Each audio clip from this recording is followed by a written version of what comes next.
আমিনা আক্তার আপনি লিখেছেন রোজা অবস্থায় চোখ, নাক ও কানে ড্রপ ব্যবহার করা যাবে কিনা। বোন আমিনা, রোজা অবস্থায় আপনি চোখে ড্রপ ব্যবহার করতে পারেন, কানে ড্রপ ব্যবহার করতে পারেন, তবে নাকে ড্রপ ব্যবহার করতে পারেন না, কারণ নাকের যে ড্রপ সেটা আপনার নাকের ছিদ্র হয়ে কণ্ঠনালী হয়ে আপনার পেট পর্যন্ত যেতে পারে, সেজন্য এটা আপনি করতে পারবেন না।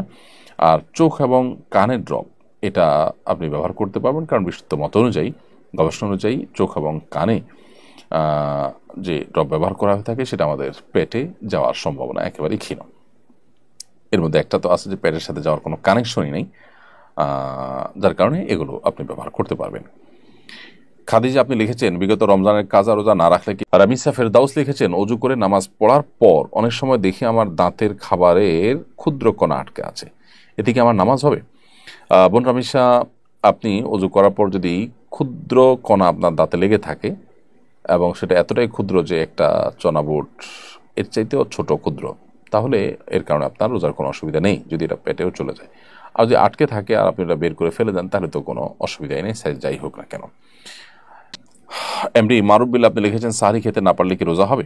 সাহরি খেতে না পারলেও রোজা হবে। কোনো কারণে কেউ সাহরি খেতে পারলো না তার মানে তিনি রোজা রাখবেন না, ব্যাপারটা কিন্তু তা নয়। অনেকে আছেন যে সাহরি খেতে না পারলে তিনি ভেঙে পড়েন যে কীভাবে রোজা রাখবেন। আসলে এতটা দুর্বল হওয়া, এতটা হীনমন্য হওয়া মুসলমানের সাজে না। এই জন্য সাহরি খেতে না পারলেও আমি রোজা রাখলে আমার সেই রোজা যে একেবারে আমার জীবনহানি করে ফেলবে, আমি মরে যাব, এরকম তো না।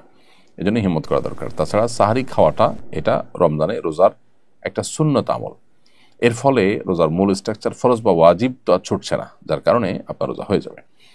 এরপরে রোমাইয়া রিমু আপনি লিখেছেন আমার 7 ভরি স্বর্ণ আছে, কোনো রূপ নেই, হাতে নগদ কোনো টাকা জমা নেই, কিন্তু জিপিএফ ফান্ডে প্রায় 2 লক্ষ টাকা আছে, এক্ষেত্রে জাকাতের বিধান কি হবে? জিপিএফ ফান্ড যেটা বাধ্যতামূলক কেটে নেওয়া হচ্ছে, যেটা আপনি আসলে পাচ্ছেনই না, বেতন থেকেই রেখে দেওয়া হচ্ছে, আপনি এখনো বুঝেই পান নাই, সেটা জাকাত আপনাকে দিতে হবে না যতদিন পর্যন্ত আপনি এটা বুঝে না পান। আর যেটা আপনি যে কোনো সময় ভাঙতে পারেন, চাইলে নিতে পারেন, এরকম যদি হয় তাহলে সেটার জাকাত আপনাকে দিয়ে যেতে হবে। এরপর প্রশ্ন হলো তারাবি পড়ানোর পর টাকা নেওয়ার বিধান কি? খতম তারাবিতে কোরআনে কারিমের তেলাওয়াত এবং খতম দেওয়া এটাই হলো মুখ্য, আর কোরআনে কারিমের তেলাওয়াতের বিনিময়ে দেওয়া নেওয়া জায়েজ নয়। সেই দৃষ্টিকোণ থেকে ওলামা ইকরামের প্রসিদ্ধ ফতোয়া হলো যে খতম তারাবির বিনিময়ে দেওয়া নেওয়া জায়েজ নয়। এক্ষেত্রে হাফেজ সাহেবদের আমরা ওয়াক্তিয়া নামাজের ইমাম হিসাবে নিয়োগ দিতে পারি, সেটা হতে পারে 1 ওয়াক্ত 2 ওয়াক্ত, এবং এরপর তাদেরকে সেটার জন্য আমরা বেতন বা তাদের যে প্রাপ্য ভাতা সেটা আমরা ঠিক করি, সেটা আমরা দিতে পারি। এটাও যাতে ছলছাতুরি টাইপ না হয় সেটা আমাদের নিশ্চিত করা দরকার।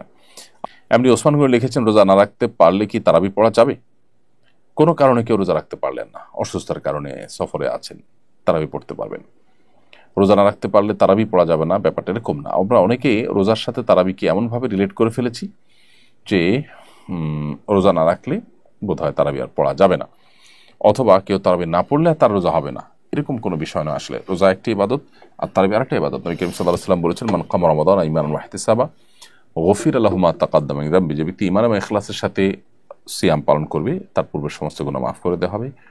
ঠিক একই হাদিসে নবী সাল্লাল্লাহু আলাইহি ওয়াসাল্লাম আরও বলেছেন যে ব্যক্তি ঈমান এবং ইহতিসাব বা ইখলাসের সাথে তারাবি সালাত আদায় করবে, আল্লাহ তাআলা তার পূর্বের সমস্ত গুনাহ মাফ করবেন। ছোটখাটো গুনাহের কথা মিন করা হয়েছে। তো এই জন্য আপনি কোনো কারণে রোজা রাখতে যদি নাও পারেন, তারাবির সময় হলে আপনি তারাবির পড়ার সুযোগ সামর্থ্য থাকলে অবশ্যই আপনি তারাবি পড়বেন। এমডি সুরুজ্জামান ইসলাম সাকিব আপনি লিখেছেন এক বক্তা বলেছেন কোরআন ওযু ছাড়া ধরা যাবে না, আপনি কি বলেন? দেখুন, ওযু ছাড়া কোরআন ধরা যাবে না, এটা সঠিক কথা। এবং এ ব্যাপারে যদি আপনি বিস্তারিত জানতে চান, মাওলানা এমদাদুল হক একজন আলিম আছেন চুয়াডাঙ্গার, তিনি ওযু ছাড়া কোরআন স্পর্শ করার বিধান, এই টাইপের, আমি হুবহু নামটা মনে নেই, আমার মনে হচ্ছে এই টাইপেরই নামটা হবে, এরকম একটা বই তিনি লিখেছেন যে ওযু ছাড়া কোরআন স্পর্শ করা যাবে কিনা বা এটার বিধান কি। তো এই বইটা যদি আপনি নেন, খুব ছোট্ট বই, কিন্তু সেখানে সমস্ত দলিল প্রমাণগুলো সব হাজির করা হয়েছে। আমার মনে হয় যে বিষয়ে আপনার সংশয় দূর হয়ে যাবে ইনশাআল্লাহ। বহু সাহাবা ইকরাম, বহু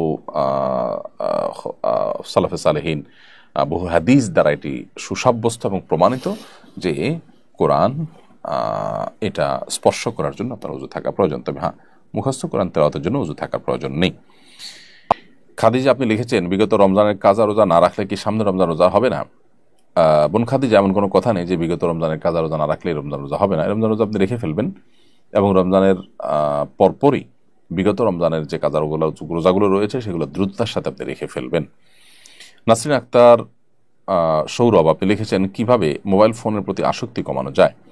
বোন নাসরিন আক্তার, মোবাইল ফোনের প্রতি আসক্তি কমানোর জন্য নিজেকে নিয়ন্ত্রণ করা যদি কঠিন হয় তাহলে সেক্ষেত্রে প্রয়োজনে স্মার্টফোন ছেড়ে বাটন ফোনে চলে আসতে হবে। কিছুদিনের জন্য যদি আপনি চেষ্টা করেন, অসম্ভব কোনো বিষয় নয়। কিছু কিছু হয়তো অসুবিধা হবে, কিন্তু সেগুলো আপনি ওভারকাম করতে পারবেন। এরপর প্রশ্ন হল, রোজা অবস্থায় ইনসুলিন গ্রহণ করা যাবে কি না। রোজা অবস্থায় ইনসুলিন গ্রহণ করা যাবে, কারণ যে ইনসুলিনটা আমরা গ্রহণ করি সেটা আমাদের আসলে পাকস্থলীতে বা পেটের ভেতরে যায় না, খাদ্যের কাজ দেয় না, এটা জাস্ট চামড়ার নিচে এটি থাকে, যার কারণে এই ইনসুলিন আপনি রোজা অবস্থায় গ্রহণ করতে পারবেন। কিছুদিন আগে উত্তরায় এক ব্যক্তি কিশোর গ্যাংয়ের হামলার শিকার হন। এ সময় তার নারীর সঙ্গী ঢাল হয়ে তাকে বাঁচান। সোশ্যাল মিডিয়ায় সবাই নারীটির প্রশংসা করে, স্বামী অন্তপ্রাণ স্ত্রী ভেবে সবাই সাধুবাদ দেয়। পরে জানা যায় যে সে নারীটি লোকটির প্রকৃত স্ত্রী নন। প্রকৃত স্ত্রী ভিডিও বক্তৃতার মাধ্যমে খোলাসা করেন। শরীয়তের আলোকে এরকম ত্রিশঙ্কু অবস্থা সম্পর্কে আপনার মন্তব্য জানতে চাই। চমৎকার প্রশ্ন।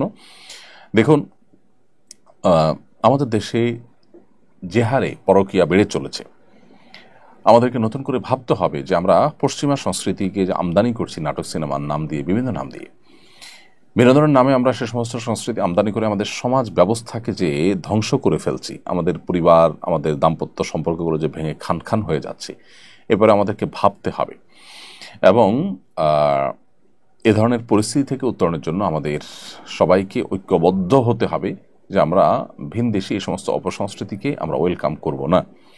আমরা বিনোদনের নামে এই সমস্ত হারামে গা ভাসাবো না। যদি সেটা আমরা না করতে পারি তাহলে সেক্ষেত্রে পৃথিবীর অনেক দেশ যেরকম তাদের পরিবার ব্যবস্থাপনা ভেঙে পড়েছে, আমরা বোধহয় সেই ধ্বংসের দিকে আমরা পা বাড়াবো, যেটা আমাদের ভালো কোনো পরিণতির দিকে আমাদেরকে নিবে না।